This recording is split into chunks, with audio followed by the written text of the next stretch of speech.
जिस प्रकार भगवान अपने भक्तों से अथाह प्रेम करते हैं, उसी प्रकार भक्त भी अपने भगवान के लिए समर्पित रहते हैं। आज की वीडियो में हम एक ऐसे संत की बात करेंगे जिन्होंने भगवान के लिए अपना सब कुछ समर्पित कर दिया।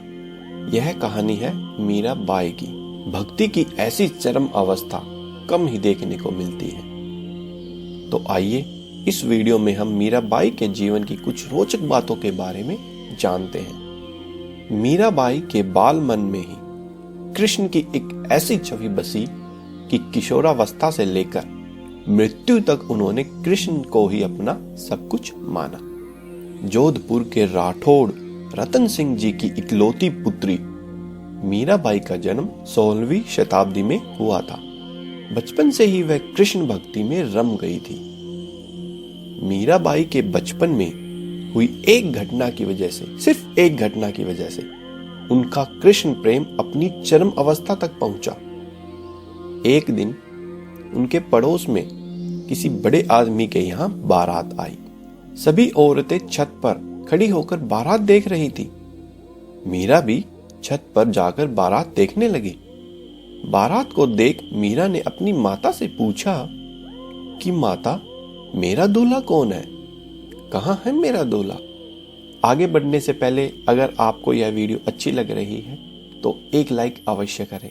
आपके एक लाइक से हमें मोटिवेशन मिलता है, जिससे हम ऐसे ही अलग अलग कंटेंट आपके लिए लेके आते रहेंगे। और इसके साथ ही अगर आप चैनल पे नए हो तो सब्सक्राइब अवश्य कीजिए, ताकि इसी तरह की कहानियां हम आपके लिए लेके आते रहें और आप कोई भी कहानी मिस न करें। इस पर उनकी माता ने कृष्ण की मूर्ति की ओर इशारा करते हुए यह कह दिया कि यही तुम्हारा दूल्हा है।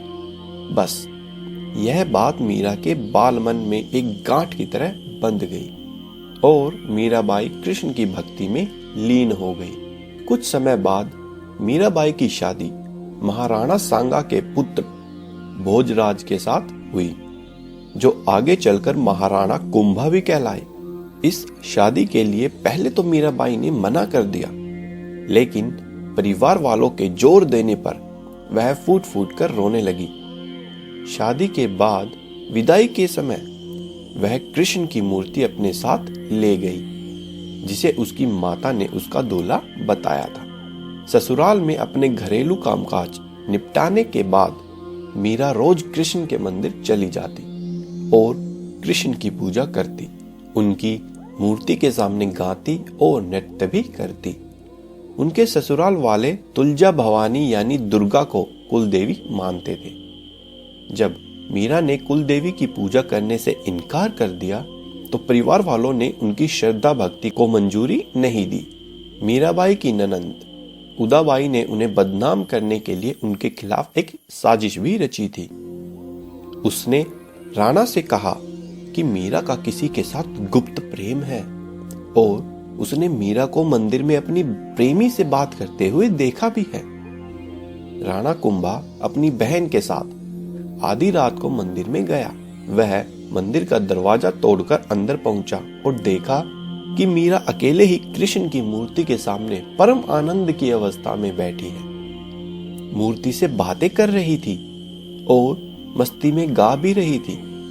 राणा मीरा पर चिल्लाया, मीरा, तुम जिस प्रेमी से अभी बातें कर रही हो उसे मेरे सामने लेकर आओ।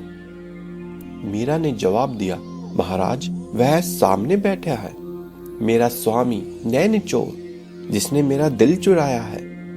और वह समाधि में चली गई। इस घटना से राणा कुंभा का दिल टूट गया, लेकिन फिर भी उसने एक अच्छे पति की भूमिका निभाई और मरते दम तक मीरा का साथ दिया।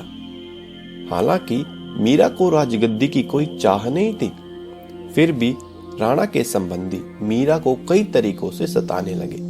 कृष्ण के प्रति मीरा का प्रेम शुरुआत में बेहद निजी था, लेकिन बाद में कभी कभी मीरा के मन में प्रेमानंद इतना उमड़ जाता कि वह आम लोगों के सामने और धार्मिक उत्सवों में नाचने गाने लगती। वह रात में चुपचाप चित्तौड़ के किले से बाहर भी निकल जाती थी और नगर में चल रहे सत्संग आदि में हिस्सा लेती थी। मीरा का देवर विक्रमादित्य, जो चित्तौड़गढ़ का नया राजा बना, बहुत ही कठोर था।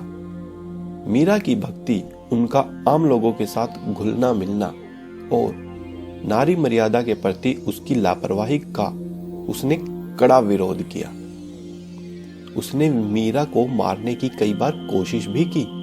यहाँ तक कि एक बार उसने मीरा के पास फूलों की टोकरी में एक जहरीला सांप रखकर भेजा और मीरा को संदेश भिजवाया कि टोकरी में फूलों के हार है। ध्यान से उठने के बाद जब मीरा ने टोकरी खोली तो उसमें से फूलों के हार ही निकले और उसके साथ एक कृष्ण जी की सुंदर मूर्ति भी निकली।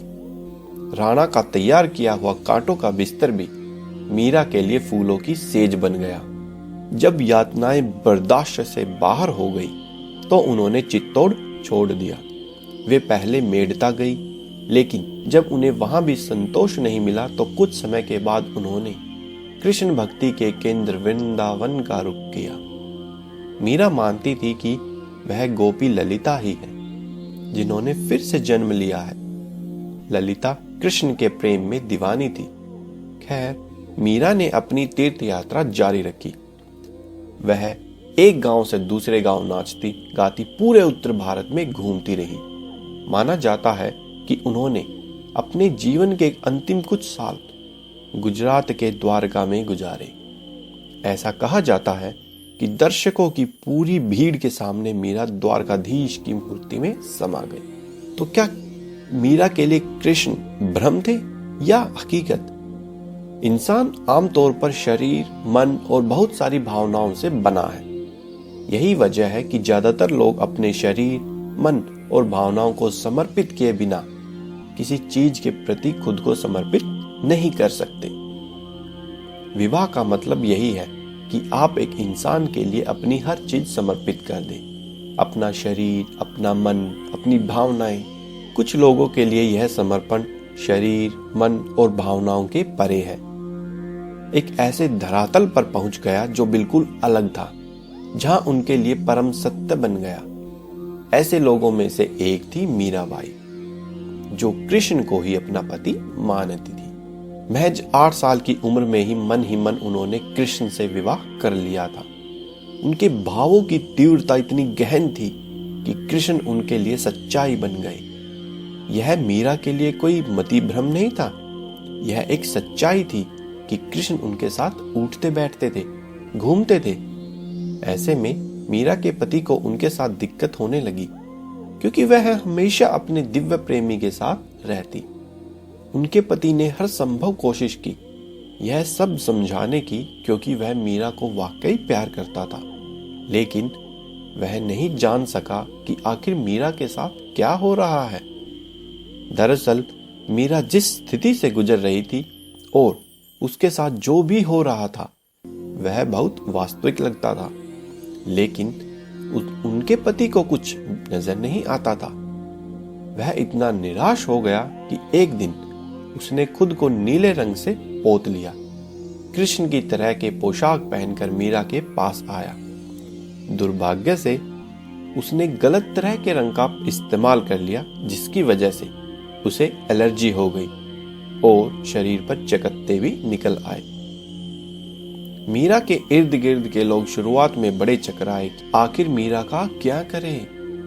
बाद में जब कृष्ण के प्रति मीरा का प्रेम अपनी चरम ऊंचाइयों तक पहुंच गया, तब लोगों को समझ आ ही गया कि वह कोई साधारण स्त्री नहीं है, वह एक असाधारण स्त्री है। लोग उनका आदर करने लगे, यह देखकर कि वे ऐसी चीज कर सकती है जो कोई और नहीं कर सकता। उनके आसपास भीड़ इकट्ठा होने लगी। पति के मरने के बाद मीरा पर व्यभिचारी का आरोप भी लगाया गया। उन दिनों व्यभिचार के लिए मृत्यु दंड दिया जाता था, इसीलिए शाही दरबार में उन्हें जहर पीने को दिया गया। उन्होंने कृष्ण को याद किया और जहर पीकर वहां से चल दी। लोग उनके मरने का इंतजार कर रहे थे, लेकिन मीरा तो स्वस्थ और प्रसन्न बनी रही। इसी तरह की कई घटनाएं हुई। दरअसल भक्ति एक ऐसी चीज है जो व्यक्ति को खुद से भी खाली कर देती है। मीरा ने अनेक पदों व गीतों की रचना भी की। उनके पदों में उच्च आध्यात्मिक अनुभव है। उनमें दिए गए संदेश और अन्य संतों की शिक्षाओं में समानता नजर आती है।